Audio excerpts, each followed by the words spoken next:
Sometimes, in your journey through life, you meet a disgusting fuckface of a human being, someone you fucking hate, and God forbid you're the only one in your friend group who hates this person.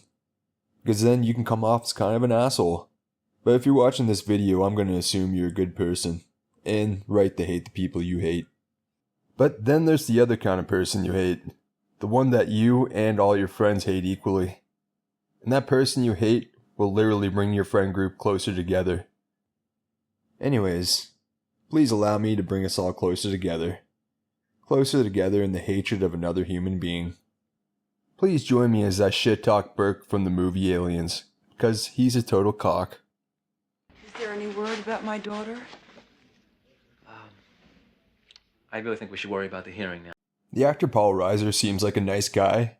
I haven't watched him much beyond this movie, and somehow I was immune to the TV show Mad About You and all of its quirky charms in the 90s. So Aliens is basically the only thing acting-wise I really know him from. But man, what a performance. He almost makes you believe that he isn't a total piece of shit at the start of the movie. Yeah, he's greasy, but he doesn't seem evil per se. I'm real sorry. Yeah, when you first meet him, you can tell he's a bit of a company man, but he doesn't seem like the kind of person that's willing to let a bunch of people die just to make a little cashola or get the big promotion or whatever his reasons for doing what he did in this movie. And I know for you people listening at home, you're already grinding your teeth at the mere mention of this coward. That's why I made this video. The visceral feeling you're having right now is what I wanted to explain. Sure, Burke is a piece of shit, but we all know plenty of movie villains who did way worse shit than he did.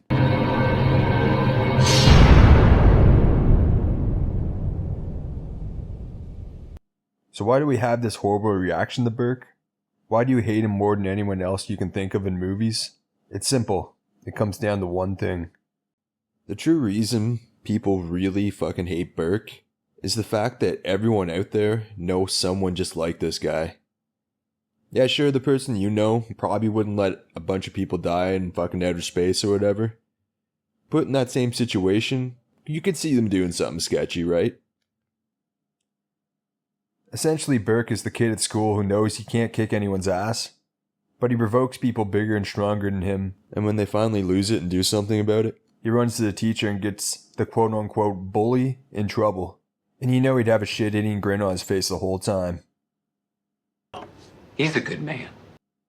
He's the kind of creep who would mac on a guy's girlfriend when she's completely drunk out of her mind, then spread it around the school that she's a big-time hoe.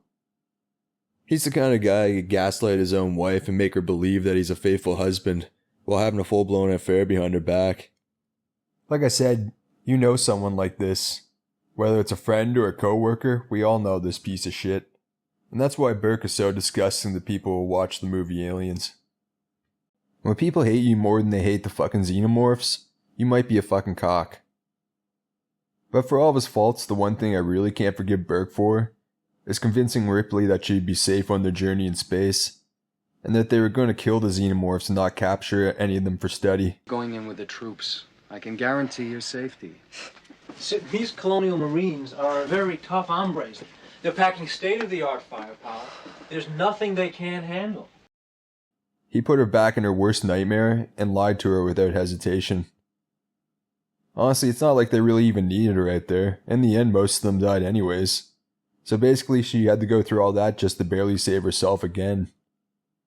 It's nonsense. I don't believe this. You guys throw me to the wolves, and now you want me to go back out there? Forget it. Also, most people probably won't be on my side for this. I'm actually putting a lot of the blame for the third movie being shit on Burke. I get it, he's a fictional character with no bearing on the real world. But maybe if we take some of the blame off of David Fincher for Alien 3 sucking, maybe he'll be nice to us and make Mindhunter Season 3. And my final thoughts, I don't blame Burke for Alien Resurrection. I put the blame on Joss Whedon because I know he whined like a bitch that the script he wrote wasn't properly adapted by the director of Alien Resurrection. And we all went along with it because we used to like him. But not anymore. That movie is on you, pal. But back to my final thoughts on Burke. Burke is an incredibly dangerous person. He lies without fear of consequence, and he doesn't care what his lies will and can lead to. and he's perfectly fine with that as long as it benefits him. Yeah, the xenomorphs are the ones actually killing everyone. But maybe that could have been prevented had the crew known what they were there for in the first place. But luckily Burke is killed in the end because it just wouldn't have been right if he hadn't been killed. But even with his death, he still has the most punchable face in all movie history. And now you know why you hate this dried up dirty dick licker. Also, as a bonus, I figured I'd fill this video out a little more and do a quick rundown of the real ultimate villain of the Alien series, Weyland-Yutani. The company that essentially keeps throwing people to their deaths in the Alien movies. I somewhat understand what they're trying to do to get xenomorphs DNA, but why not just send the appropriate amount of soldiers with the mission of actually gathering the alien DNA instead of letting a group of people get caught with their dicks in the wind, rather than get completely fucked in the ass? Like seriously. I'm sure a company as rich as them can hire a bunch of mercenaries to do this job without alerting the government or anyone else. It seems like they got a bunch of people killed just to save some money. And that's some real savings there. But kind of like the Umbrella Corporation in Resident Evil, I'm not like 100% sure what they're doing exactly. But they're doing it. But in my research, the Weyland-Yutani company actually wants the alien DNA because they don't want the human race to fall behind other species in the universal arms race. I'm pretty sure a company as powerful as them would be able to get people in the government on board, especially for that reason. But they're evil pricks, so yes, maybe they could have streamlined this pretty easily, but that would be way more badass to send a bunch of people to their deaths and still not achieve their ultimate goal. So I guess, fuck those assholes. I mean, are they really that incapable of getting what they want? But in a way, their incompetence is what really makes them the ultimate villains of this franchise. My conclusion is that weaponized incompetence is the true villain of the Alien series. I mean, incompetence has kind of become a staple of the franchise since Prometheus.